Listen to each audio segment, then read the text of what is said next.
toutes et à tous. Je suis Catherine Oberlé, fondatrice de l'Académie du Féminin.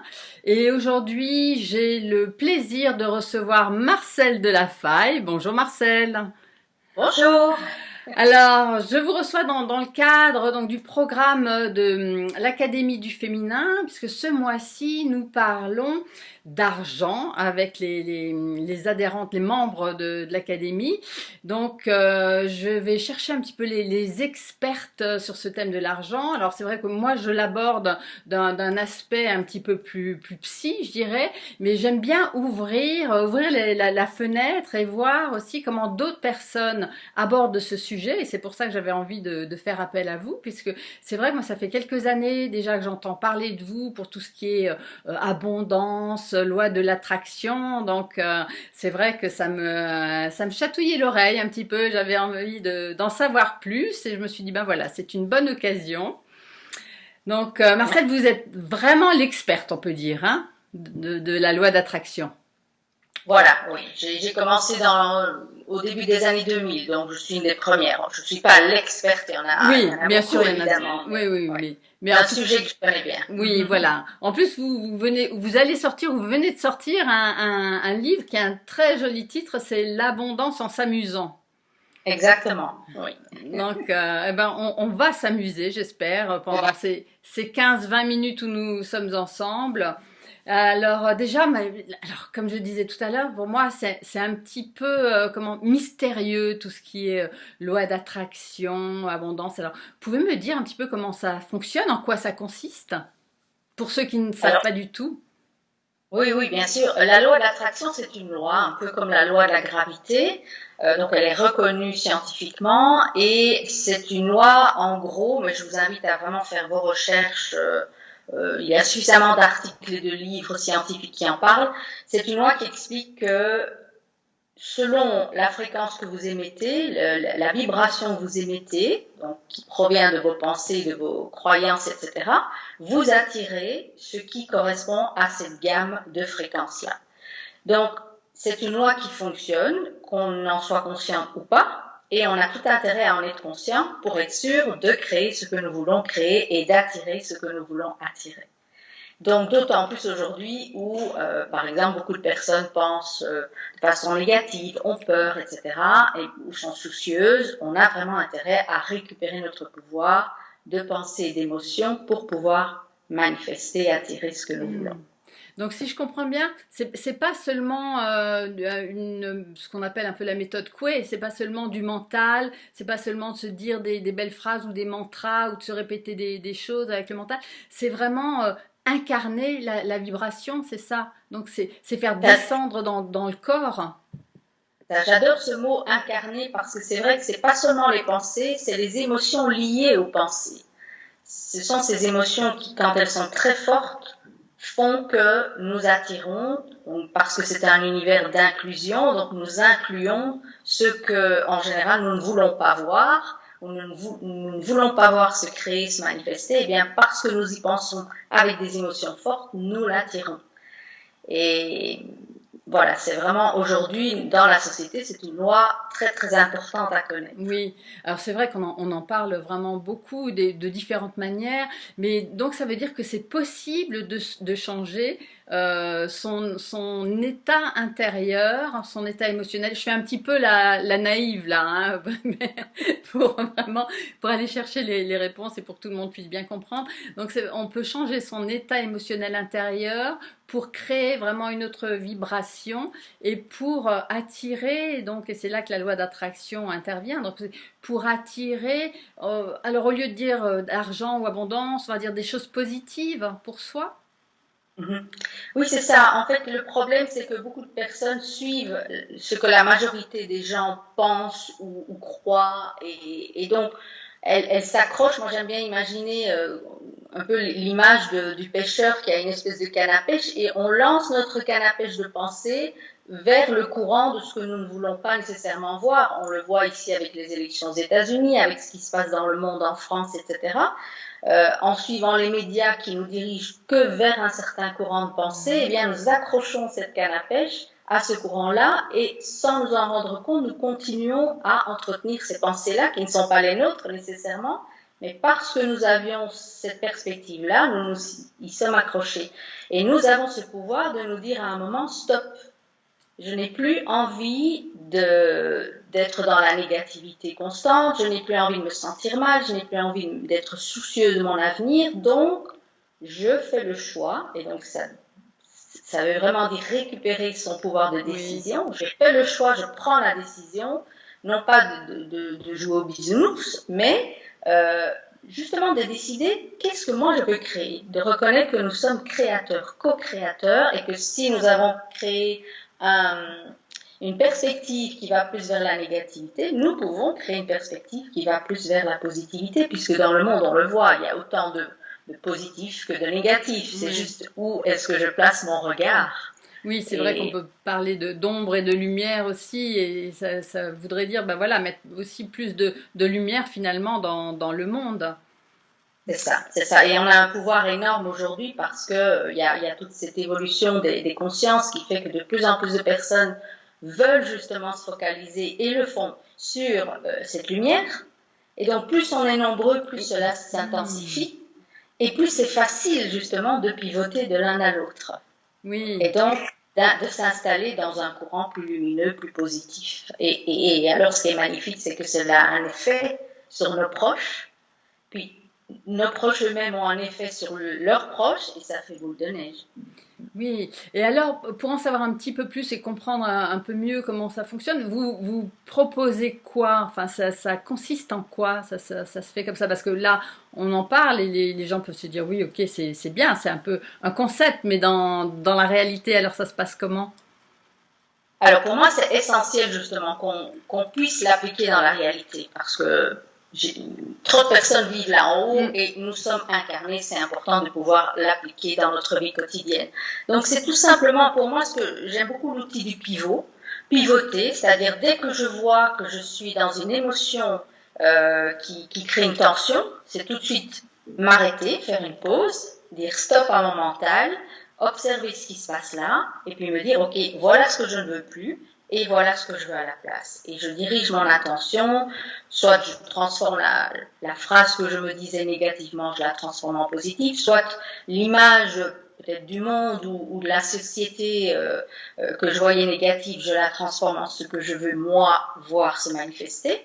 Et par rapport à l'abondance, puisqu'on parle d'argent aussi, eh bien, si j'observe que j'ai tendance à toujours dire que je ne peux pas m'offrir ceci ou que c'est la crise, donc c'est normal que les gens perdent leur travail, qu'il y ait moins d'argent, etc., je me demande, est-ce que j'ai vraiment envie de co-créer cela?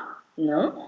Je préfère imaginer un monde d'abondance, donc je préfère rejoindre le courant des personnes qui croient en l'abondance et qui la créent, qui la co-créent par leurs pensées et leurs émotions. Et donc là, c'est vraiment, moi j'adore jouer, j'adore m'amuser. L'idée, c'est d'élever notre vibration vers plus de joie, plus d'amusement, parce qu'à ce niveau-là, on est beaucoup plus créateur. On est beaucoup plus dans la vibration universelle et donc si j'imagine un moment où j'ai eu de l'argent, où j'ai eu un moment de ma vie où tout était abondant, je me replonge dans cette émotion-là et de ce fait-là, je la diffuse, là maintenant dans l'instant présent. Et donc de ce niveau plus élevé, je suis moins dans la dépression, dans la déprime, dans le manque, la peur, je me sens beaucoup mieux et de ce niveau-là, je suis beaucoup plus magnétique. Et tout doucement, les portes commencent à s'ouvrir et je commence à recevoir ce que j'ai demandé. C'est assez magique, c'est ce que j'appelle le pivot. Oui, alors c'est vrai que le terme magique, c'est vrai que c'est un terme qu'on emploie, qu'on entend souvent dans ce domaine-là. Et comme si vraiment ce changement, enfin de mettre de la conscience sur ce qui se passe, ben, apporter cette part de magie. Hein. C'est vrai qu'on est tellement, on est tellement conditionné par tout ce qui se passe, par notre éducation aussi, par notre culture, par tout cet environnement dans lequel on évolue, que bien souvent, pour la majorité, on n'a même pas conscience réellement de ce qui se passe en nous. Hein. Donc, moi j'aime bien cette idée où il y a, et je suis 100% d'accord avec ça. C'est la base de mon travail aussi. C'est vraiment déjà prendre conscience de ce qui se passe en nous, repérer, s'écouter, ressentir et à partir de là être actif et on reprend aussi donc la responsabilité de notre vie. Exactement. Et puis aussi, beaucoup de personnes ont oublié que la magie fait partie de cet univers dans lequel nous sommes. Et quand nous étions enfants, on jouait avec cette magie. On se racontait des histoires, on inventait des choses, on s'imaginait prince, princesse, guerrier, guerrière, etc. Et étonnamment, on avait une belle vie. On recevait ce qu'on demandait. Il y avait un tas de petites choses qui se mettaient en place aisément et facilement pour nous. Et une fois adultes, ou même déjà à l'école, on nous a appris à être sérieux. On nous a appris à être réalistes, à regarder et à ne croire que dans ce qu'on pouvait toucher physiquement et ce qui était finalement les grands préceptes de la société. Et là, justement, l'idée, c'est de revenir à cet enfant intérieur, lui permettre de s'exprimer beaucoup plus, de jouer avec l'abondance, de jouer avec l'argent. Et si je pouvais recevoir 1000 € de plus par mois, et si je pouvais m'offrir ce voyage autour du monde dont je rêve depuis des années, et si je pouvais quitter mon travail et lancer mon activité de bijoux, etc. C'est jouer à ça. C'est ce que les enfants font. Oui. Et quand on joue à ça, tout de suite on se sent mieux. Comme je le disais tout à l'heure, on est plus dans une vibration de joie, de magie, de curiosité aussi. Et donc les portes s'ouvrent plus facilement et on reçoit cette abondance qui est toujours là. C'est juste que notre sérieux nous fait mettre des œillères et nous empêche de voir tous les points. Oui, donc on est vraiment dans ce rendre l'invisible visible. C'est ça, c'est ça. Exactement, oui. Oui. Et j'aime bien vraiment de se reconnecter aussi à son âme d'enfant, quoi, de se reconnecter à tous ces possibles et qui est du jeu, que ce soit d'ailleurs, hein, voilà, l'abondance en s'amusant, hein, comme titre de livre, voilà. C'est vrai. C'est génial et justement on arrête d'être sérieux parce qu'il y en a marre d'être sérieux et puis tout est tellement sérieux en ce moment que c'est vrai qu'on manque de légèreté, donc c'est important de se reconnecter à cette part de nous aussi qui sait être légère, et puis c'est la part qui est vivante, c'est la part qui est créative aussi. C'est la partie qui est naturelle, ça nous est naturel, c'est juste qu'on nous a appris à mettre cette partie-là dans un cadre, dans un moule. Et là, l'idée, c'est d'exploser les limites du cadre, jouer à des jeux d'argent, mais pas les jeux d'argent qu'on montre du doigt, le casino, etc. Et pourtant, pourquoi pas? Mais je veux dire, jouer avec l'argent dans le sens de reconnaître que l'argent, ce n'est qu'une énergie parmi d'autres. C'est comme le travail, c'est une énergie. Donc, nous pouvons jouer avec cette énergie. Et cette énergie adore jouer. L'univers adore jouer avec nous. Et cette énergie, c'est nous, évidemment. Mais l'idée, c'est vraiment de se dire, voilà, je suis dans le flux, je reste dans le flux. Qu'est-ce que cette vérité en moi qui sait que l'abondance est partout voudrait me permettre d'exprimer, voudrait me permettre d'être? Et à partir de là, eh bien, l'abondance vient parce qu'elle a envie que nous puissions nous exprimer dans notre art, dans nos dons, dans nos compétences. La seule chose qui la limite, c'est ah oui, mais non, si je veux pouvoir vivre de mon art, il va falloir que je fasse ceci, que j'ai un diplôme, que je fasse cela, que je prenne un emprunt, etc. Non, ça c'est le mental. Il y a des moyens plus naturels de recevoir. Et ça, c'est par le jeu. Par le jeu, oui. Et alors, quand on parle d'énergie, ça me fait penser aussi que c'est comme si, en fait, il y avait une extension de nous. Hein. On parle souvent de corps énergétique, en fait, aussi. Hein, comme s'il y avait cette énergie qui était une extension de nous et qui, finalement, circulait et pouvait se connecter à cette énergie de l'argent aussi, et qu'on soit dans le même bain, en fait. Exactement, exactement. Voir les billets non pas comme quelque chose de séparé de nous, mais comme un support d'expression de nous-mêmes, de notre appréciation pour la vie, de notre appréciation peut-être pour la nourriture qu'on est allé acheter au marché ou pour la personne qui nous a servi ce magnifique plat qu'on va déguster au restaurant, etc. Et ce support d'appréciation, reconnaître l'argent comme un support d'appréciation et d'amour, et reconnaissance du service que nous a apporté l'autre, c'est ça qui est magique. Ça nous replonge dans cette océan d'abondance et d'énergie qui ne veut que notre bien-être. Oui, et où on sort de cette de dualité. Oui, Oui. c'est ça. Et puis on est vraiment dans le donner-recevoir aussi, hein, dans la Ouais. circulation, dans le lien à l'autre aussi, hein, parce qu'il ne faut pas oublier que l'argent, c'est aussi quelque chose qui nous sert à être en lien avec l'autre. Tout à fait, tout à fait, tout à fait. Et- C'est l'art d'entrer en relation avec les gens. oui, Et, mais on peut aussi le manifester sans nécessairement que cela passe par les gens.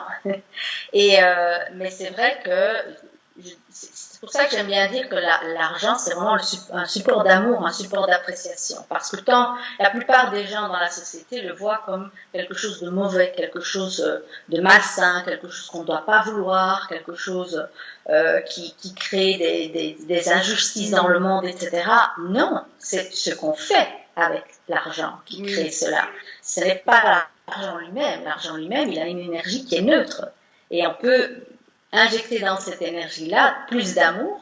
Et de ce fait-là, on peut être dans ce cycle du don et de la réception. Et plus je reçois, plus je donne. Plus j'ai envie de donner, plus j'ai envie d'être généreuse et de donner aux autres. Donc je trouve pour moi que c'est un très très beau vortex d'apprentissage de soi-même et de développement de soi aujourd'hui oui. dans la société, l'argent. Oui, c'est vrai, parce que ça vraiment, il y en a, on voit bien, il y en a qui le diabolisent, il y en a qui l'adorent, ça va vraiment réveiller chez les personnes des émotions assez particulières parfois, hein, donc, et ça va réveiller pas toujours le meilleur d'ailleurs aussi, hein, puisque l'argent c'est aussi, ben, ça peut être en tout cas synonyme de pouvoir, dans le mauvais sens du terme, donc c'est vrai que voilà, c'est aussi ce qui soutient finalement les guerres. Donc Mm-hmm. c'est transformer cette énergie pour la mettre dans la lumière et pour la mettre dans l'amour en fait aussi, hein. Exactement. Et aussi travailler sa relation à l'argent permet aussi d'apaiser énormément de choses dans les relations familiales. Parce que Oui, toutes ces peurs et ces fausses croyances qu'on a par rapport à l'argent, elles nous ont été transmises par notre environnement oui, quand on était petit, donc la famille, l'école, l'autorité religieuse à l'époque, etc., et puis la société. Et donc, plus on fait ce travail d'amour entre soi et l'argent, plus on apaise énormément de choses dans la société. On oui. contribue à améliorer l'abondance, le niveau d'abondance de beaucoup de personnes autour de nous. Donc, Oui, eh ben super. Alors pour terminer, j'aimerais juste quelques mots parce que je sais que vous travaillez aussi avec beaucoup avec les femmes et justement, moi aussi c'est un des points que j'adore développer avec les femmes, justement ce thème de l'argent. Est-ce que vous diriez que, même si je connais au fond de moi la réponse, mais diriez que la relation des femmes est différente que celle des hommes avec l'argent? Et où se situe cette oui, différence? oui, forcément, hein, forcément, parce qu'on a été éduqué d'une certaine manière. On provient aussi d'une société où c'était l'homme qui était aux commandes.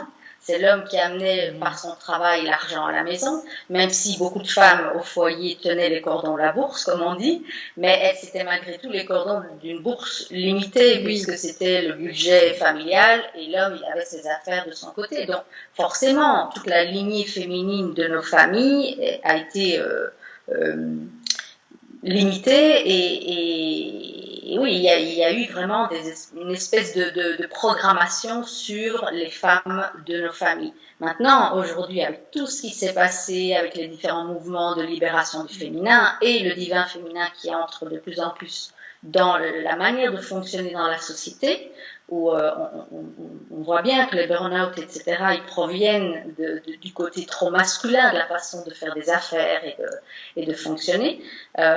Il y a une possibilité pour beaucoup de femmes qui le désirent de vraiment se positionner et d'utiliser plus leur divin féminin, donc ce retour à l'intérieur de soi dont on parlait tout à l'heure, reconnecter avec son énergie pour ensuite manifester et recevoir l'argent plus aisément et facilement que à la sueur de son front, par un dur labeur, en faisant beaucoup d'efforts, etc. Donc, trouver l'équilibre entre les deux.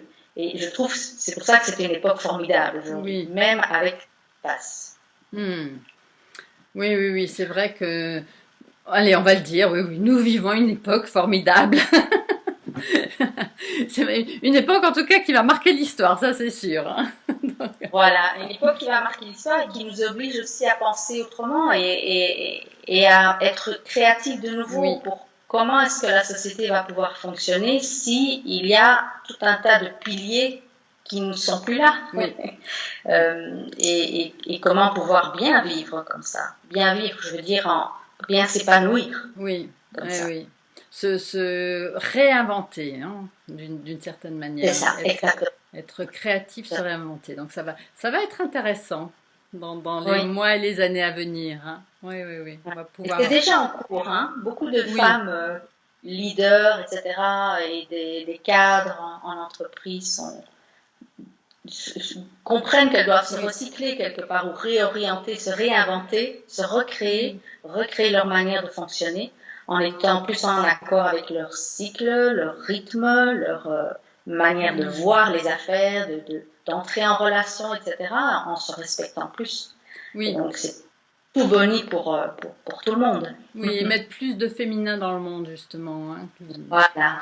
Donc ça va être important. Et justement, dans cette notion d'argent, c'est pour ça que c'était important pour moi aussi d'aborder ce sujet de l'argent, qui est d'une certaine manière, on le résume souvent en disant l'argent au féminin, mais c'est vrai, c'est d'envoyer, d'utiliser cette énergie, d'utiliser l'argent, mais d'une manière plus douce et peut-être plus en accord avec nos valeurs à nous en tant que femmes, et de montrer que ça peut très bien fonctionner comme ça aussi.